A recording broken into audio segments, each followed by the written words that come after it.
3, 2, 1... Salut à tous, c'est le 6ème homme, bienvenue sur la chaîne NBA de Basket Info. Comme d'habitude, pour commencer, je tiens à faire un gros big up à tous ceux qui me soutiennent avec leurs dons sur Tipeee, notamment que ce mois-ci, a priori, il y aura pas d'OP, donc c'est fort utile. Alors je vous le cache pas, pour l'instant il y a des hauts et des bas dans mon projet, c'est sûr, mais si ça tient, c'est en très grande partie grâce à vous, merci encore. Et ceux qui ne l'ont pas encore fait, si vous souhaitez vous impliquer dans le développement de la chaîne, c'est en description que ça se passe. En tout cas, quoi qu'il arrive, on est là, c'est trop bien, et aujourd'hui c'est un overtime que je vous propose. Là ça y est, les vacances c'est fini, je me suis remis à fond à bosser sur la rédaction sur Basket Info, et je me dis qu'il est temps de réessayer de tenir le rythme de 2 vidéos par semaine. Voilà pourquoi j'ai décidé de reprendre ma série des 6 meilleurs moments all-time de l'histoire de chaque franchise. Alors après les Celtics, les Warriors, les Knicks, les Pistons et les Lakers, c'est au tour des Sacramento Kings de passer sous mon radar. Déjà ce qu'il faut savoir, c'est que la franchise est arrivée en NBA en 1948. En 72 saisons, ces Kings ont connu 29 fois les playoffs et ont gagné un titre. Notons aussi que la franchise n'a pas connu la post-season depuis 2006, c'est long, mais ce que je retiendrai principalement, c'est que ces Kings ont beaucoup bougé depuis leur début. Ils ont commencé à Rochester, sous l'appellation de Royals, avant de déménager à Cincinnati. Suite à ça, nouvelle délocalisation en 1972, direction Kansas City et changement de nom, les Royals deviennent les Kings. En 1985, ces derniers déménagent une dernière fois à Sacramento, cette fois-ci, pour devenir enfin l'équipe que nous connaissons aujourd'hui. Ah ouais, ça en fait du mouvement, et tu les connais les raisons de ces nombreux déménagements? Eh bien à chaque fois, ça a été pour une question de pépette, pour des raisons financières. À chaque délocalisation, l'objectif des propriétaires était d'aller ailleurs, pour mieux remplir leur salle. Et force est de constater, pour cette franchise hébergée en Californie depuis maintenant 35 ans, que la fréquentation du public n'a jamais été un paramètre très stable. Petit mot aussi sur le changement de nom. Sachez que si les Royals sont devenus les Kings en 1972 à leur arrivée à Kansas City, c'était purement et simplement pour ne pas porter le même nom que l'équipe de baseball déjà installée dans la ville depuis 1969. Bref, quoi qu'il arrive, je pense que le décor est planté, mais avant de me lancer dans mon top 6 des meilleurs moments all-time de cette franchise, je tiens à vous rappeler un truc. En ce moment, sur Instagram, j'élis mes all-time teams. Mon objectif est de trouver, en respectant un maximum les postes, quels ont été les meilleurs joueurs de l'histoire de chaque franchise. Alors forcément, il y a des débats, il y a discussion, et c'est trop cool tant que c'est respectueux. Par contre, si on parle des Kings, ils ne sont pas encore passés sous mon crible, au contraire de pas mal franchises, mais ne vous en faites pas, ça va venir. Et puis si vous avez loupé votre équipe préférée dans les semaines précédentes, pas de soucis, vous retrouverez toutes mes all-time teams déjà faites dans mes stories à la une. Alors let's go, on va me rejoindre sur Insta, car croyez-moi, c'est le complément idéal pour cette série de vidéos overtime. Allez, là on est ok, je pense que vous savez tout, c'est parti pour le top 6 des meilleurs moments all-time de l'histoire des Sacramento Kings.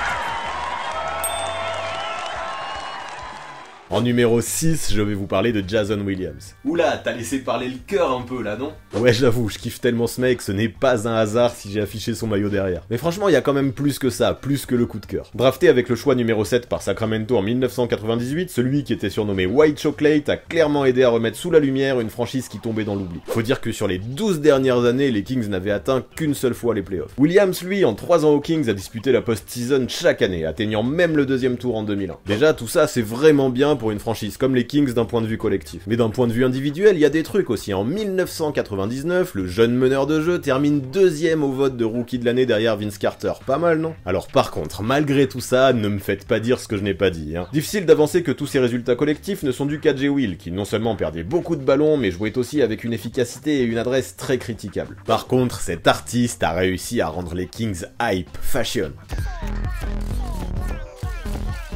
En cette période d'énormes creux pour la franchise, mon dieu que ça a fait du bien. À cette époque, les End One Mixtapes faisaient le buzz, le basket plaisait grâce à son côté street, freestyle, mais aussi méga fun. Et franchement, White Chocolate était probablement le meilleur représentant de ce jeu inédit dans la grande ligue. Le mec c'était un magicien, ses passes c'était du jamais vu en NBA, et son caviar du coude lors du Rookie Game en 2000 est devenu un mythe. En même temps, y a de quoi, une passe du coude dans le dos, vous imaginez le truc? Dommage quand même que sur l'action, James Posey défonce ensuite les bras de Ralph LaFrentz pour l'empêcher de scoré. Malheureusement, ce moment, je n'ai pas le droit de vous le mettre en vidéo pour une question de droit, mais si vous ne l'avez jamais vu, ce qui m'étonnerait quand même, filez rattraper ça de suite. Vous tapez Jason Williams Rising Stars 2000 et vous le trouverez partout sur YouTube. On parle quand même là d'un des plus beaux caviars de l'histoire. Après, ce serait quand même très triste de ne retenir que cette passe, même si elle a marqué beaucoup de monde. Jason Williams, par la rapidité de ses mains, était un joueur aussi imprévisible que spectaculaire. Capable de passer le ballon de toutes les manières, mais aussi doté d'un bon cross et d'un tir à 3 points correct, le meneur pouvait ridiculiser n'importe lequel de ses défenseurs. Vraiment un truc de ouf. Alors après, j'avoue, son manque de défense et son jeu à risque a fait s'arracher les cheveux à beaucoup de coachs.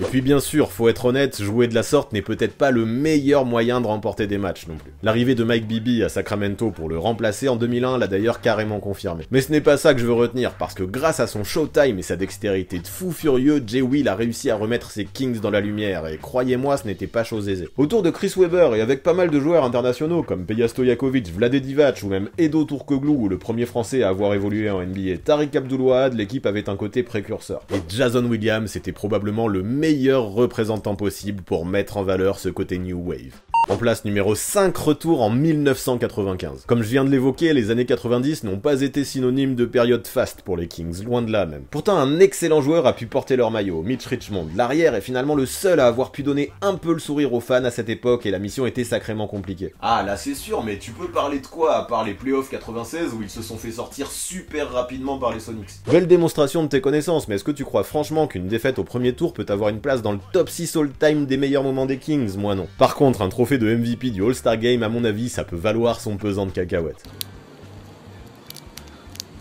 Alors let's go, je vais vous parler de tout ça. Arrivé chez les Kings en 1991 en échange de Billy Owen, ce qui entre nous a été une très bonne affaire, Mitch Richmond a très vite profité de sa nouvelle maison pour obtenir un nouveau statut. Dès sa deuxième campagne à Sacramento, il obtient sa première sélection au All-Star Game et sera sélectionné tous les ans au match des étoiles jusqu'à son départ des Kings en 1998. Ah ouais, quand même, quand tu parles de nouveau statut, tu blagues pas. Ah non, tu peux me croire, puis quand même, on parle d'un joueur qui, lors de la saison 1996-1997, tournait quasiment à 26 points par match, c'est plutôt huge. Mais revenons à ce qui était pour moi le climax de la carrière de Mitch Richmond aux Kings, le All-Star Game 1995. Avec des joueurs comme Charles Barkley, Hakeem Olajuwon, Shawn Kemp ou Latrell Sprewell dans la sélection Ouest, Mitch Richmond débute sur le banc. Et pourtant, malgré tous ces gros noms à côté, c'est bien lui qui va prendre le lead de sa team. Profitant des 15 passes décisives de Gary Payton, l'arrière va prendre feu, 23 points pour Mitch à 10 sur 13 au tir, dont 3 sur 3 à 3 points en seulement 22 minutes. Wow. Meilleur marqueur de la rencontre, c'est bien lui qui a principalement permis à l'Ouest de s'imposer si facilement. Franchement, je m'en rappelle, cette perf m'avait marqué. L'arrière des Kings a terminé MVP du match des étoiles et en a profité pour révéler son talent à toute la face du monde. Le buzz était de mise et vu les qualités du joueur, c'était amplement mérité. La preuve, suite à ça, Richmond s'est même retrouvé sur la jaquette de NBA Live 97, l'un des tout premiers jeux de basket que j'ai vraiment saigné sur Super NES. C'est dire la hype qu'il y avait autour de lui malgré les mauvais résultats des Kings. Dans ma vidéo du jour, il était donc hors de question que je passe à côté de ça.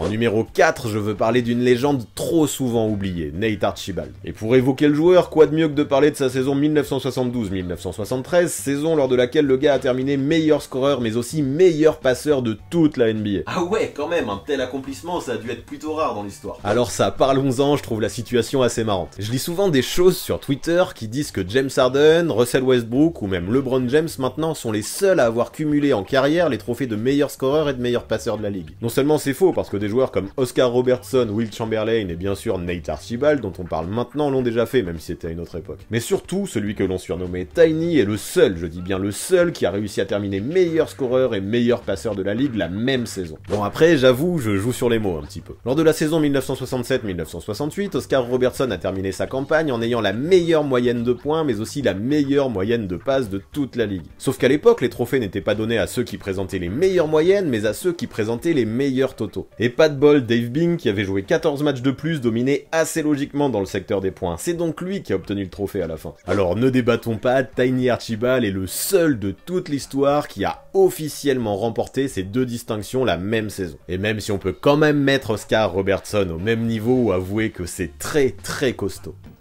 Ok.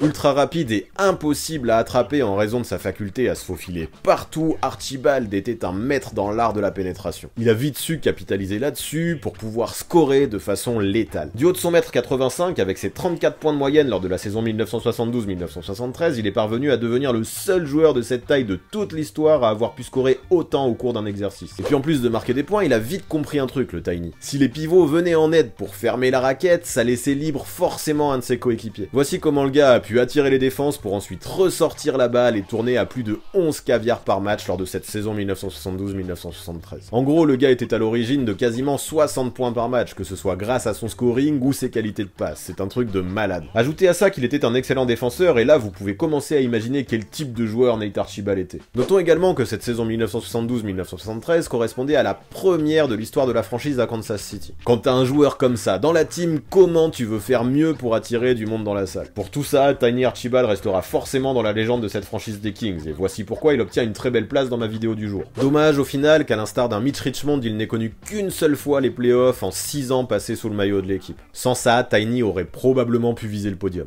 Place au podium désormais que nous allons entamer avec la place 3 et une autre très grosse légende de l'histoire de la franchise, Oscar Robertson. Bien avant que Russell Westbrook ne conclue des saisons en triple-double, seul un joueur avait réussi à réaliser un tel exploit, le Big O lors de sa campagne 1961-1962 terminée sur des stats affolantes de 31 points, 12,5 rebonds et 11,5 passes. Je sais pas si vous vous rendez compte, mais si ce n'est pas le cas, d'autant plus pour l'époque, c'est complètement insane. Il a fallu ensuite attendre 55 ans avant qu'un autre joueur ne puisse réaliser le même type d'exploit, c'est dire l'importance de la chose. Ouais, j'avoue, mais le souci c'est que Westbrook, lors de ses saisons en triple-double, il n'a jamais passé un tour de playoff. Il a fait mieux, Robertson? Eh bien pas vraiment, lui aussi en 1962 avec ses Royals, il s'est fait sortir dès la première étape. Comme quoi, avoir un trop gros joueur, c'est cool, ça fait des stats légendaires, mais pour les résultats collectifs, c'est pas forcément l'idéal. Difficile d'aller loin en playoff lorsque l'on est mal entouré ou lorsque l'on ne fait pas assez confiance à ses coéquipiers. Mais ce qui m'a plu chez Big O, c'est que la saison suivante, il a semblé se remettre en question, moins forcé et à livrer des stats moins ronflantes. Fini les saisons en triple-double, mais bon, 28 points, 10 rebonds et 9,5 passes de moyenne, c'est pas mal quand même, mais c'est encore mieux quand on voit que cette saison-là, Robertson a shooté à plus de 50% de réussite, augmentant son pourcentage de 4 unités en un an dans le domaine. Il n'en fallait pas moins pour que les Royals atteignent les finales de conférence, s'inclinant contre les légendaires Celtics de Bill Russell, John Havlicek et Bob Cousy en 7 matchs. En d'autres termes, il ne leur a pas manqué grand-chose pour éliminer l'une des plus grosses équipes de l'histoire et sont passés vraiment tout près de l'exploit. Après, je profite un peu de parler d'Oscar Robertson pour exprimer mon plus grand regret à propos des Royals de cette époque. Parce que oui, sans un énorme coup du sort, il aurait pu se former un trio incroyable composé de Oscar Robertson, Jack Twyman et Maurice Stokes. Ah, ça sent l'anecdote à raconter, ça explique-nous pourquoi ça ne s'est jamais fait ce trio. Eh bien, je me permets d'ouvrir une parenthèse pour raconter cette histoire. En 1958, soit seulement 2 ans avant l'arrivée du Big O en NBA, Cincinnati possède un duo très prometteur composé de Jack Twyman et de Maurice Stokes. Le premier, qui évolue au poste d'ailier, a seulement 23 ans. Il est très habile avec ses mains et très adroit et est en train de complètement monter en puissance niveau scoring. Le second, lui, est un intérieur ultra dominant capable de boucler une campagne à plus de 18 rebonds par rencontre. Autant dire que tout Cincinnati était hypé par cette paire. Sauf qu'en 1958, catastrophe. Sur une contre-attaque, Stokes perd l'équilibre et tombe sur la tête. Il perd connaissance mais réouvre vite les yeux et décide finalement de terminer la rencontre. Et là, c'est le drame. Sauf qu'à mon avis, c'était une mauvaise idée. Quelques jours après, dans l'avion, Stokes convulse. Il tombe dans le coma et ne se réveillera qu'après 4 mois. De graves troubles cérébraux le paralyseront et lui feront perdre peu à peu l'usage de la parole. Extrêmement touché, Twyman deviendra alors son tuteur et développera même un langage à base de clignement d'œil pour pouvoir communiquer avec son ex-coéquipier. Jusqu'au décès de Stokes, quelques années plus tard, le duo ne s'est jamais lâché. Le récit est touchant, mais il laissera forcément un goût amer, triste et nostalgique dans le cœur des fans des Kings, et je peux le comprendre. Au vu de leur niveau, qui sait si un trio Twyman, Stokes, Robertson n'aurait pas pu réussir à venir à bout de ces Celtics légendaires? Ce trio n'aurait-il pas pu changer complètement l'histoire? Cela correspond à l'un des what-if qui m'intrigue le plus depuis les tout débuts de la NBA. Place numéro 2 maintenant, avec les playoffs 2002. Lorsque j'évoquais Jay Will tout à l'heure, je vous parlais de la construction novatrice de ces Kings du début des années 2000, mais maintenant je me dois d'être franc. Autant j'adore White Chocolate, mais autant je suis obligé d'avouer que son transfert contre Mike Bibby a poussé Sacramento à atteindre un autre niveau. Alors le gars était moins flashy certes, mais il avait un sang-froid de ouf, et qu'est-ce qu'il était efficace. Sa venue a permis à l'équipe du nord de la Californie de dépasser les 60 victoires pour la seule fois de son histoire, de terminer premier à l'ouest et de se qualifier sans trembler d'emblée jusqu'au final de conférence. Ah ouais, il a pas fait semblant Mike Bibby, en plus ils ont fait ça directement, mais qui est-ce que ces Kings affrontaient lors de ces finales de conférence? Les Los Angeles Lakers, double champion en titre, un très gros morceau. En vrai, il suffit de mater le titre que j'ai choisi pour cette période pour se rendre compte que lors de cette finale de conférence, nous avons eu droit à ce que beaucoup considèrent comme l'une des plus grandes escroqueries de l'histoire. Rappel des faits. Menés par un duo Kobe Bryant-Shaquille O'Neal pas loin d'être à son prime, les Lakers écrasent tout sur leur passage jusqu'à rencontrer des Kings au 3e tour qui sont tout aussi dominants. Le duel qui offrira au vainqueur une place en finale NBA s'annonce donc passionnant. Après 2 premiers matchs à Sacramento où chacune des équipes obtient une victoire, les matchs 3 et 4 prévus à Los Angeles au Staples Center promettent d'être bouillants. Et en vrai, au vu de ce qui s'est passé, je ne suis même pas sûr que le mot bouillant suffise pour décrire ça. Lors du match 3, grâce à un duo Bibi Weber incroyable, les Kings font l'exploit au Staples Center et prennent l'avantage. Les fans et les médias s'excitent, tout le monde a un faible pour Sacramento et j'arrive à comprendre pourquoi. Surtout que lors du match suivant, ils ont même l'occasion de mener 3-1 jusqu'à ce que Robert Horry mette un shoot de fou furieux au buzzer permettant aux Lakers de revenir à 2-2 dans la série. Là, tout le monde est en apnée pour la suite de ce duel hallucinant. Ok, mais pour l'instant, il n'y a pas eu de vol, il n'y a pas eu d'escroquerie ici. Non, ou du moins presque pas. Au buzzer de la mi-temps de ce Game 4, Samaki Walker rentre un 3 points à 10 mètres, qui jamais n'aurait dû être validé vu qu'il lâche la balle plusieurs dixièmes après la sonnerie. Enlever 3 points à ses Lakers à la mi-temps et même le shoot d'Horry à la fin n'aurait pas suffi pour s'imposer. Mais bon, ça c'est de la fiction et des erreurs d'arbitrage sur des situations si difficiles à analyser en direct, ça arrive. Du coup, j'admets que ça fait partie du jeu, ce tir de Samaki Walker, je ne m'attarde pas trop dessus et je passe à la suite. De retour à Sacramento, les Kings doivent absolument remporter le match 5 pour reprendre l'avantage dans la série. Encore une fois, du début à la fin, la rencontre est tendue comme un string.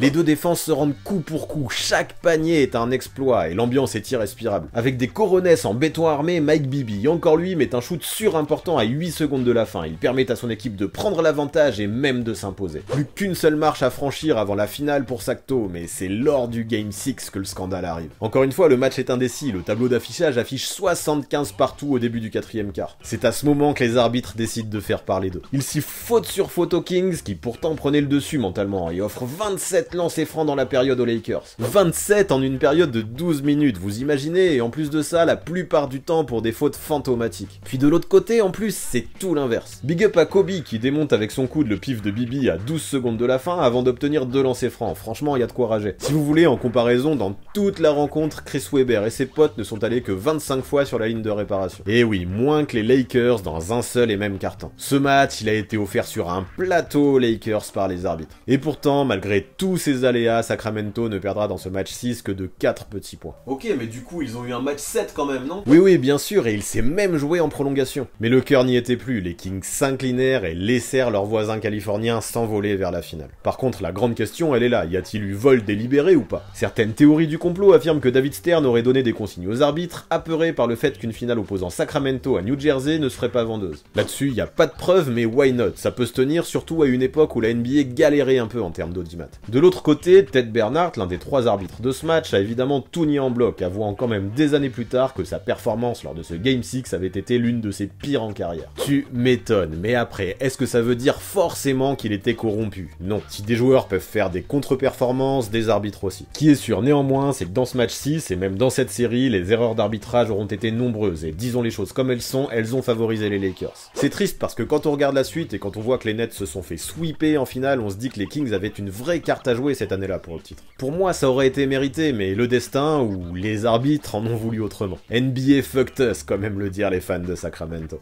Mais heureusement, pour finir, en numéro 1, on finit avec un titre, le seul et l'unique de toute l'histoire de la franchise. Et oui, parce que si en 2002 le trophée a filé entre les doigts de Rick Adelman et de ses hommes, ce ne fut pas le cas pour les Rochester Royals en 1951. Et ce titre, croyez-moi, il est plutôt historique, bien sûr parce que c'est l'unique de la franchise, mais surtout parce que entre 1949 et 1954, il est le seul ayant échappé aux Lakers de George Mikan. Bon, enchaînons en parlant un peu des joueurs de l'époque. La star pour les Royals, c'était probablement Arnie Rison, qui notamment dominait grâce à sa taille, mais aussi profitait de la vista du meneur de jeu qu'était Bob Davis. Après, ne vous en faites pas si ces noms ne vous parlent pas trop, car oui, je dois l'admettre, 1951, c'était un peu la préhistoire du basket.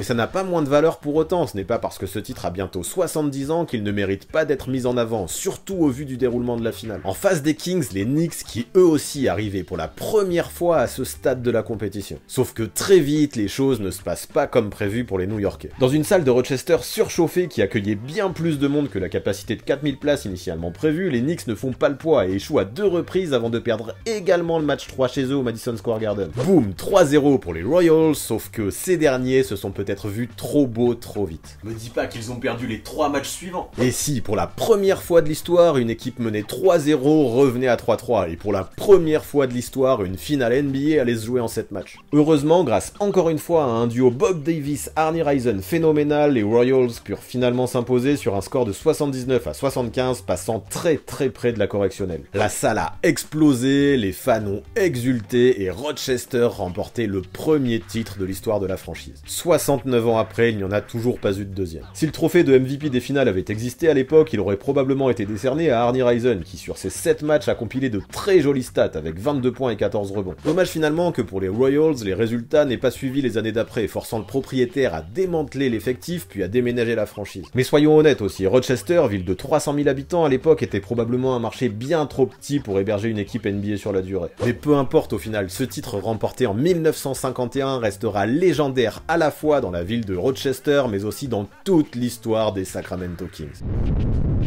Voilà pour ce qui est pour moi des 6 meilleurs moments de l'histoire des Sacramento Kings, voilà pour ce qui est de ma 6e équipe étudiée de la sorte. Bon, vous en pensez quoi de ces choix? Vous auriez sélectionné des moments différents? Puis question importante aussi, comment classeriez-vous cette équipe parmi les équipes qui sont déjà passées sous mon radar? Dites-moi tout ça en commentaire, ça m'intéresse grandement. Bon, revenons au présent maintenant, et je vous le rappelle, si vous voulez suivre l'actu NBA au quotidien, c'est sur Basket Info que ça se passe. En ce moment, j'y rédige des articles en mode 5 heures par jour, donc je vous donne réellement rendez-vous là-bas si vous voulez me lire. Et pour finir, vous connaissez les bails, pensez à vous abonner mais aussi à activer la cloche pour recevoir les notifications. Et puis après pareil, lâchez votre pouce bleu aussi, posez un com, ça coûte rien et c'est bon pour le référencement. Puis pareil, si vous le faites pas, les 3 arbitres du Game 6 en 2002 reviendront l'année prochaine pour siffler le match le plus important de votre équipe préférée. Franchement ça pue, je serai vous, je ne prendrai pas le risque, alors vous savez quoi faire. À très vite.